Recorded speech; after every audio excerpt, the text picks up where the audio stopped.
Twins Cup. This is usually one of my favorite classes to watch. That's why I'm excited about this. One, it is a fantastic place to see the youngsters that are going to be, the super sport. Hopefully, one day Superbike stars of tomorrow. It's a good place to watch them develop, learn the racecraft, and it also usually just produces some really damn good racing. One of the better races of the day. That really says something, when you're talking about an organization like MotoAmerica, where most of the racing is pretty good each and every weekend. Hello, by the way. This is the American Superbike Show, and I'm your host, Stitch Turner. This could possibly be, one of the worst podcasts on the internet, although I am striving each and every day to make it a little bit better. I'm very happy to say that since I dropped my last episode, this podcast has now become available on Apple Podcasts and on Spotify and most of the big podcast players out there. So, that's one area of progress. Also, as most of you have hopefully been able to tell if I did it correctly, I've been able to add things like buffer music for intro and outro. If this is your first time listening to the show, it's mostly dedicated to just the goings on in MotoAmerica, which is the U.S.'s premier sanctioning body for motorcycle racing. If you want to interact, then you can reach out to me. You can find me on Blue Sky at Stitch-Turner or email me at AmericanSuperbikeShow@gmail.com. Excuse me, as I'm still kind of getting over a little bit of a cold. I listened to that last episode I did not too long ago. It was just like, oh, I should have said something before I started. You can tell I was kind of snotty. But anyway, today's episode, we're going to be doing a season review of Twins Cup. And as I said at the top, this is usually one of my favorite classes. This year, the championship fight, it got pretty boring pretty quickly. We started off the year at Daytona, where yours truly, I had the pleasure of watching Matthew Chapin sweep the opening weekend of the season, with Alessandro DiMario finishing second and Dominic Doyle finishing third in both races. And especially looking back and at the time and everything, all that made sense. Chapin, he's a fast kid, but he's still a little bit of a kid, stature-wise, and a little bit on the smaller side. And DeMario's a lot taller, a little bit larger physically. So that allowed Chapin to have a little bit more of an advantage in the draft. And that's just hugely important on the banks of Daytona. But then after we left Daytona, Super DeMario, he went on a tear and just ripped off 7 victories in a row. And most of them were just flat dominant. During that same time, it was like a musical chairs of who was finishing on the podium behind him. And that allowed him to just open up this huge lead and wrap up the championship pretty quickly. It was Alessandro's second Twins Cup championship in a row, and both of them were for the Robin Engineering team on Aprilia RS660s. And he came to the season wearing the number 1 plate already. We already know that next year DeMario is stepping up to Supersport on a Ducati Panigale V2R, formerly occupied by PJ Jacobsen, and that's going to be on the Ray Hall Ducati Moto team. So he won't be trying to win.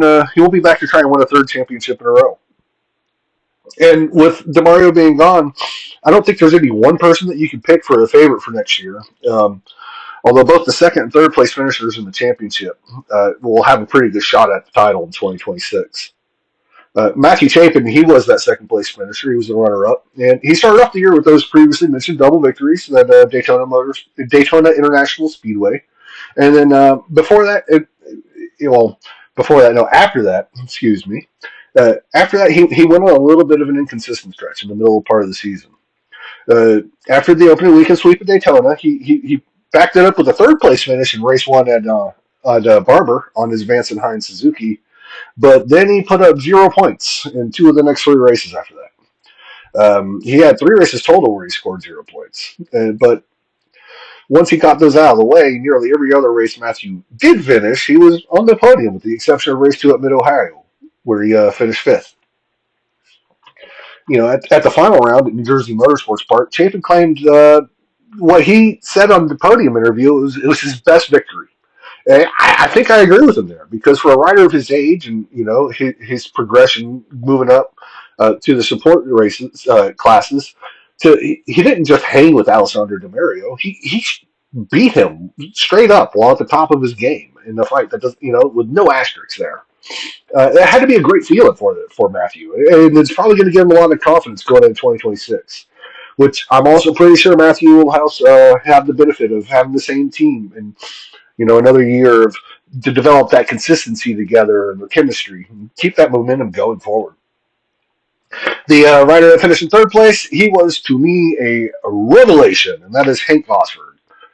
Hank didn't take part in the Daytona weekend or the second weekend of the championship when they visited Barber Motorsports Park. And all of that was because he was still too young. There's a minimum age in the Twins Cup class of 15 years old, and Hank Vosberg was still 14 during those rounds. So he didn't start participating in the class in Twins Cup um, until round three at the Ridge Motorsports Park on June 27th. So like we're literally 6 months into the year before he does his first race. And in that first race, he finished in fourth place before going on to finish on the podium in every single race for the rest of the season. And he topped that off with his first win in the class on another Robum Engineering, a Aprilia RS660, in the final race of the season at New Jersey Motorsports Park. That was enough to vault him up in the standings pretty quickly. When it comes to 2026 predictions, right now, Vosberg is my early favorite to be the new class champion next year. I'm probably going to pick him to win whatever class he enters because I think he's going to be in Talent Cup as well.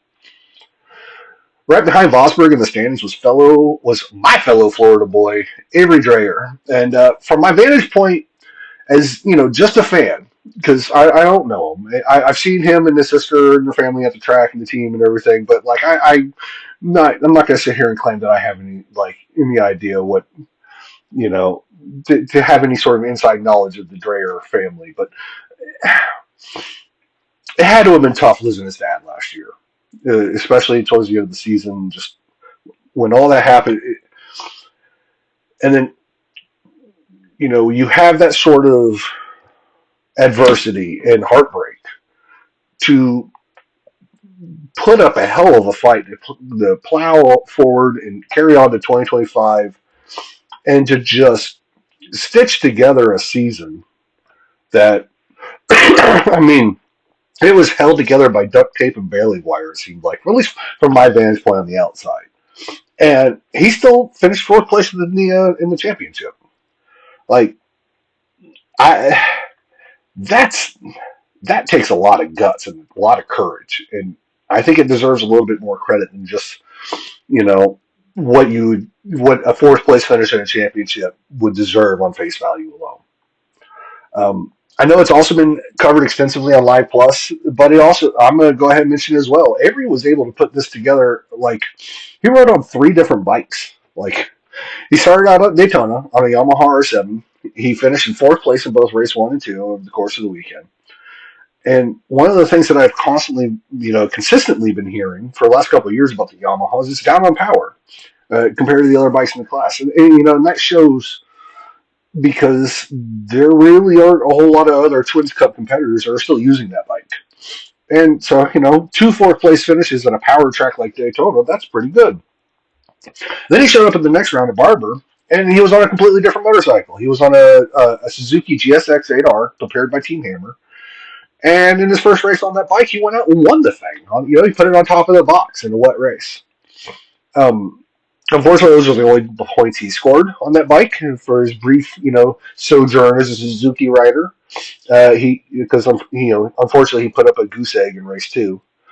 But so when the Twins Cup came for its third round at the Ridge Motorsports Park in June, Avery was already starting on his third different brand of motorcycle in the third weekend of the class. So that was at the Ridge. He made his debut on the Aprilia RS660. Then I do believe it was there and through the rest of the season. It was run by his family's Bad Boys racing team. He had a second race, and he started off with his second race in a row with 0 points. But the next race, he finally got off that slide, and he started building more consistency that kind of lasted throughout the rest of the season. Pretty much finishing between third and fifth place in like every race except race 1 at New Jersey. And 3 of those finishes were trips to the podium in third. As for next year, Avery's been pretty open that he feels like he's ready to go super sport machine, and I'm not completely sold on that, just because I do think that a full, solid, consistent year would be a good thing to try and take a run at next year in Twins Cup. Especially because if he did do it next year in Twins Cup, it would be the first time he was able to do that in Twins Cup. That's kind of consistency is something that I think Avery still needs to work on before moving up. I don't fully go with the argument that his height really makes this a necessity, Just mainly because, like, I believe Avery Dreyer and Alessandro Di Mario are about the same height, and I don't really think that it affected the two-time champion too greatly this season. But we'll see. Moving up to Supersport, I almost say this too. Moving up to Supersport wouldn't be the worst thing in the world for Avery Dreyer. He obviously has talent. It's the only thing that I do know for certain is that, like, there isn't a one size fits all development path that's like perfect for everybody. Just like any other aspect of life, there's going to be pluses and there's going to be minuses, regardless of which class Avery Dreyer is going to be running next season. All right, well, let's move on. And kind of like what I did with the Talent Cup episode, I'm not really set in stone with this, but I'm going to discuss just one more rider and cover the top five. And mainly because if I had to guess, the fifth place finisher, he's going to be back in Twins Cup next season. But I mean, that's just a guess. If the Belgian Levy Batty, he may possibly decide to grace us with his presence for another year. I know Levy went over in Europe. He does another series that seems to be very Twins Cup adjacent. So, it's not a given that he's going to want to spend the extra money to come run races in America as well. At least from my opinion. If Levy does decide to come in MotoAmerica next year, it's also not a given that it would be in Twins Cup. He may also decide to try his hand on the Super Sport machine instead. But I like Avery. I do believe that another year of Twins can help him, take the season that he had in 2025 with 3 podiums and 0 wins, and then I think if he could come back to Twins Cup next year and kind of elevate that performance and make it more of a kind of season where he has more like 4 or 5 or 6 podiums to go along with maybe a win or two. And especially when you consider that the riders that finished ahead of Levy in the championship last year, you'll have Matthew Chapin and Hank Bosford that I've already previously mentioned. That's got to be the 2 favorites for the championship. And then right behind them would probably be a second group that's going to be able to keep those 2 mainly in sight while challenging for possibly individual race victories. And I think that, if Levy comes back to Twins Cup next year, he would be fighting to be the best rider of that second pack. Especially if, Avery Dreyer does move up to Super Sport, because that's the only other Twins Cup rider from the past season that would possibly rate above Levy.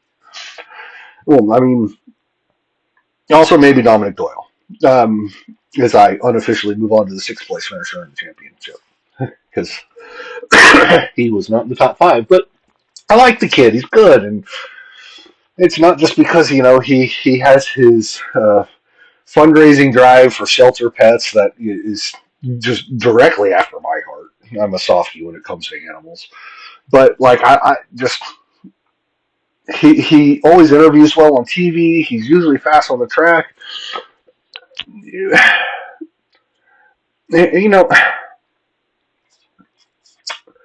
I'm highly intrigued next year about Yamaha. I gotta start going down rabbit hole. Sorry, bear with me here though. Because next year, with Strack Racing, who's a super sport team, did not race in Twins Cup. With them moving up the Superbike, that could possibly have this trickle down effect that's going to change, a lot of Yamaha and how their relationship and support classes. So to explore this for a minute, Strack is moving up the Superbike next year. That's a for certain. Peter Strack has said so on TV, for sure with Matthew Skoltz. Before he announced, Matthew running Superbike next year, I heard rumors that about how Yamaha was also possibly looking for opportunities to put Blake Davis on a Superbike next year. And so it's possible that both Strack riders are going to be moving up to Superbike. So if that happens, does Strack continue in Supersport? And if they do, with who as their riders? My assumption would be that if Strack continues with Supersport, it would be to maintain their relationship with Yamaha as kind of a quasi-factory supported team. And that to me would be, that would be the kind of fine opportunity for Yamaha to place who I believe is a semi-factory supported rider in the South African of Dominic Doyle. But here's where it gets a little bit interesting to me, though. If Strack moves up entirely to Superbike only, Yamaha would need a new primary factory, team to support in the Supersport class. I mean, could that team be the Giacomoto team that's run by Chuck Giacchetto that Dominic Doyle has run for the last couple of years? And if that does happen, does Yamaha have a new vendor ready to, continue a presence in Twins Cup? Who's gonna, because that's, I do believe that the Giacomoto team is kind of the quasi factory team for Yamaha in this class. So do they immediately go out and get a new team for next year to try and fill that gap, or do they just kind of let that go for a year or two until maybe Yamaha comes out with some sort of updates that makes the Yamaha R7 competitive again? Which, I mean, to sidebar the sidebar, sorry, I'm going so deep down the rabbit hole here, but like, I don't understand how the Yamaha is not a more widely used choice than it is. After all, I mean, they literally just won the American Flat Track Super Twins Championship with the bike that uses the same motor. Well, in Twins Cup, the R7, the stereotype, is being underpowered and slow. I mean, I just don't get it. There's something that doesn't really line up there. Oh, well, anyways, now I've like thoroughly so distracted myself. I don't even remember where I was going with this. This is why I do try to keep the episodes to around 15 minutes, because not only does nobody want to listen to me just, talk to myself on end, but I can also just keep so much information in my tiny little brain that I can put out there as like, intelligible thought. Oh, that's right. I went down this whole rabbit hole just to say that if Strack is a superbike only next year, would it be possible that Giacomoto Racing steps up to be the factory Yamaha representative? And it's something that comes in my mind when I talk about these things. Although I would say it would. If Yamaha was looking for a team to run their super sport program next year, I probably, now I'm thinking about it. If I was in their shoes, I'd probably go with another team like BPR that ran Josh Hayes and Jake Lewis all in the class last year. But now I'm just getting way too deep into super sport for a Twins Cup review. So the next episode, we're going to take a break from the traditional ladder system, and we're going to review the season that was in Super Hooligans. And spoiler alert, we got to talk about some Harleys. So long, guys.